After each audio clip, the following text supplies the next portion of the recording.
What's up guys, SkyKevin here, and today we're going over everything there is to know about RUPUS, and I mean everything about them in Last Oasis. We're talking about the types, the weapons, where to find them, and the overall loot tables associated with each of them. This video has taken tons of hours of research and a lot of time figuring this stuff out, so if you do find the video useful, let me know in the comments down below. I always answer everyone I can, and I appreciate it when I get a response with a lot longer, intensive video like this one. So, let's get started.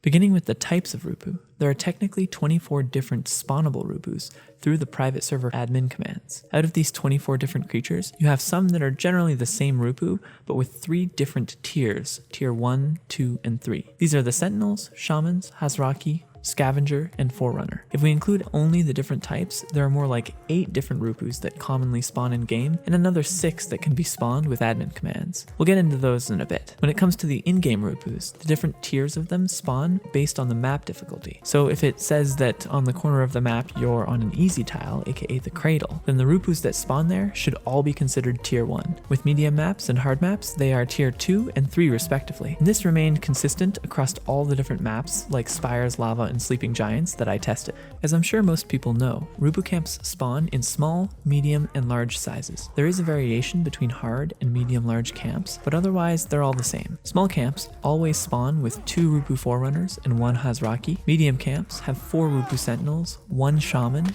and large camps have 2 Shaman, 4 RUPU Forerunners, 2 Hazraki, and 4 Sentinels. All of the RUPU have a variety of weapons, and they don't wear any armor, so your melee strikes all do the same amount of damage to any type of RUPU. So let's talk about loot. As far as I've seen, there hasn't really been any sources so far that have looked into the drop rate of any mobs. Luckily, after hours of work going through and counting each and every drop from hundreds of RUPU, I've finally got a rough idea of a loot table. Granted, this is using a sample size of 100 RUPUs per type. So just remember that with a small sample size like this, the efficacy of exact percentage drop rates may be off in some cases. Nevertheless, this is my best guess for an approximate percentage, and I didn't notice much for variations when looking at the amounts between each of the RUPUs. Starting with the most interesting things that I noticed when it came to the loot drops for an overall big picture is that iron ore is an incredibly rare drop. Through testing, I found that it really only drops from RUPU Hazraki and at a rate of about 1 in every 1,000 RUPU that you kill. And after putting it together, essentially a meat grinder killing 10,000 RUPU and going through the loot of each and every one of them to get this number, it gets pretty dull to say the least. So this is my best guess for a rough percentage rate drop, but more testing would be better in this scenario. Other than iron ore, there isn't really any other necessarily rare drops.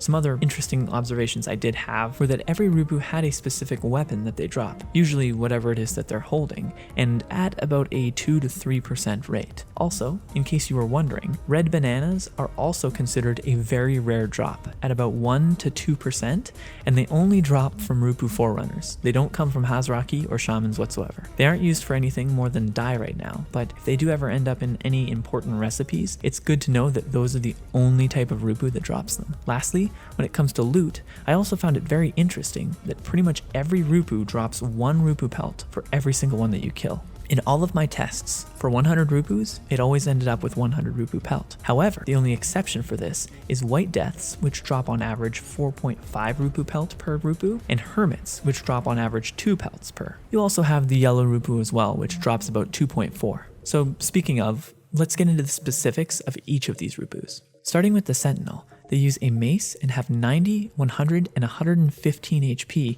for each tier 1, 2, and 3 RUPU. On easy maps, this does 30 damage, and on all the hard and medium maps, their weapons deal 52 damage per swing. The tier 1 Sentinels drop Jaggertooth Mauls at 2% of the time, and tier 2 and 3 drop Rawbone Mauls about every 2% of the time. From what I find most interesting about the Sentinels is that they are technically some of the highest damage RUPUs, and despite their small stature, this doesn't change on any of the usual maps that players are on. So in essence, they're one of the highest damage RUPUs and hardest to kill.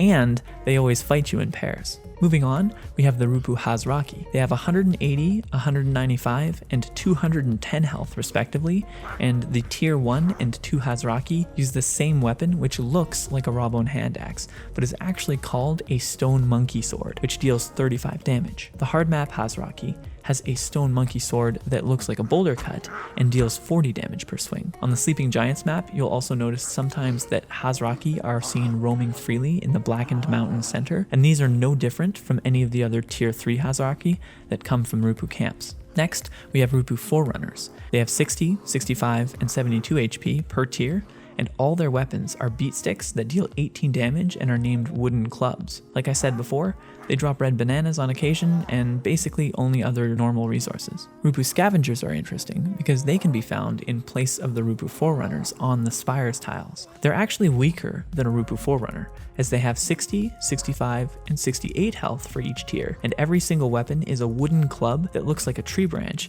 and deals 10 damage. The loot from a scavenger is quite a lot lower as well, since they only drop base resources and at a rate of about 1/5 as much as what drops from a Rupu Forerunner. My assumption with the scavengers is that they were actually introduced as the easiest Rupu in the alpha version of the game, and they were only added to the Spires tiles as a second thought for a little variety. This would explain their limited loot table and the fact that they only exist on the Spires tile. Rupu Shaman are nearly identical for tier 1 and 2 with 250 HP, and tier 3 have 285. Their weapon deals 50 damage on all 3 of the tiers and looks like a longer one-handed bone spike sword. They sometimes drop vision powders and desert mule at a rate of about 9%, and the tier 1 and 2 drop bone spike swords, whereas the tier 3 drops long bone spike sword staffs. Next, we have the Rupu Hermits.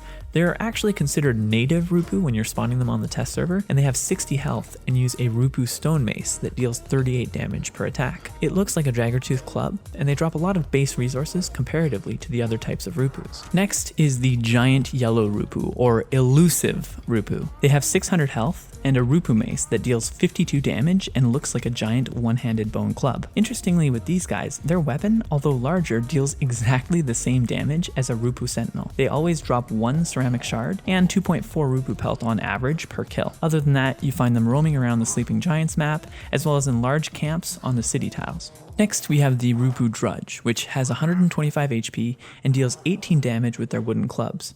These Rupus also are supposed to be ranged and throw rocks, and I'm guessing were created as a brand new variation when the Spire tiles were created. They drop just the basic resources and don't really have anything for rare drops as far as I'm aware. Next, we have the Rupu Firebrand, which was also created likely as a response to the new Spires tiles, and they have 350 HP with a stone monkey sword that deals 50 damage per hit. They also throw firebombs, as their name says, and these have a more expanded loot table than the Drudges in terms of basic resources, but the big thing with these is they do drop firebombs at a rate of roughly 30% per Rupu, and they have the highest fragment drop rate at an average of about 6 frags per kill. Most other Rupus, in contradiction, usually only have about 3 fragments per kill. Finally, we have the Lightning Rupu, or White Death as it's called in the game. They have 105 HP and deal the most damage out of all the others at 60 damage per hit. Their weapon looks like a rawbone hand axe, and as mentioned before, they also drop the most Rupu pelt of any of them at 4.5 per kill. That's it for the basic ones, but now we're getting into the more interesting Rupu, the ones that can only be spawned on the test server. These are likely artifacts of what they used previously on the alpha test servers, but it's also very interesting to see the different kinds. So next we have Zarvako. He's basically a named version of the Rupu Shaman. He has 250 HP, uses a 50 damage stone monkey sword, and drops 50% more of basic resources than pretty much any other tier 2 Rupu Shaman would. He doesn't have any special animations or attacks as far as I'm aware either, so my guess is at one time his name was considered part of the lore for Elo, and it was used as a possible boss monster spawning at one time for maybe an event or something that they were testing. Next, there is the Cowardly Rupu. These are essentially an older version of the Rupu Forerunner and have 60 HP with 18 damage beat sticks. They only drop base resources with the exception that they also drop 1.43 feathers per Rupu that's killed. And one bit of history with this is that these guys during the start of Season 2 actually spawned in desert camps before they were patched out. It actually turned out to be a pretty great bug though, since the desert camps dropped different types of catapult ammunition like firebombs, boulders, and gas bombs, which actually made them worth doing anytime you came across one, until of course it was patched out. Next we have the flying Rupu, or otherwise known as the green Rupu, with 150 HP. They don't have any attack animation, and they drop exactly 1 fragment, 1 wood shaft, and 8 fur per Rupu. My guess is with this that they were an early stage Rupu that they wanted to try giving some kind of wings to. I know it's a bit of a reach, but I bet they were actually trying to make something akin to the flying monkeys from the Wizard of Oz by making them green for some reason. The noob boss Rupu, or hard monkey Rupu, I think was also an early version of the Hazraki, since it aligns itself with a very similar loot table to the flying Rupu mentioned previously. It has 150 HP and the same hand axe as a tier 1 Hazraki has, which deals 35 damage. Similarly, we have the Rupu Warrior, which this one has 200 HP and a 35 damage rawbone hand axe as well. The loot table is basically the exact same as these previous ones mentioned. Then next, there's also the Raging Rupu, or Rupu Berserker. This has 300 HP and a 30 damage Rupu mace with other identical loot tables to the ones above. There isn't much else to know about them, but they were likely an initial iteration of the yellow Rupu based on their stats and the weapon that looks like a long bone spike mace. Finally, we have the Tar Dwelling Rupu. These are mini Rupus that are skinned exactly like White Deaths and give little to no resources like mentioned above. They have 45 HP each and deal 38 damage with a Rupu Stone Mace that looks exactly like a Jaggertooth club. And that's it for all the different types of Rupu, hidden or otherwise. I used test server commands to give me the exact amount of Rupus and made sure that I killed them all in a group as quickly as I could. I know there is also some error for the Rupu weapons that are used, given I had to spawn them all in, look at them visually, and match them up to tell which weapon was being used, but I also did test the damage that they did on an unarmored player to see if they matched those weapons accordingly as well. Some of the biggest takeaways I think that I learned from this video are essentially the lack of rarity when it comes to the loot tables for Rupus. There comes a point when playing LO that you just don't care to even loot Rupus anymore, since you can usually just farm these resources much faster and more specifically, instead of wasting your time collecting a mismatch of random wood, stone, and fiber from killing Rupus. They clearly have the capabilities to add more of this. I didn't go into the collection of the different Rupu urns, but I think that adding a better mix of cool stuff that you could possibly get from Rupus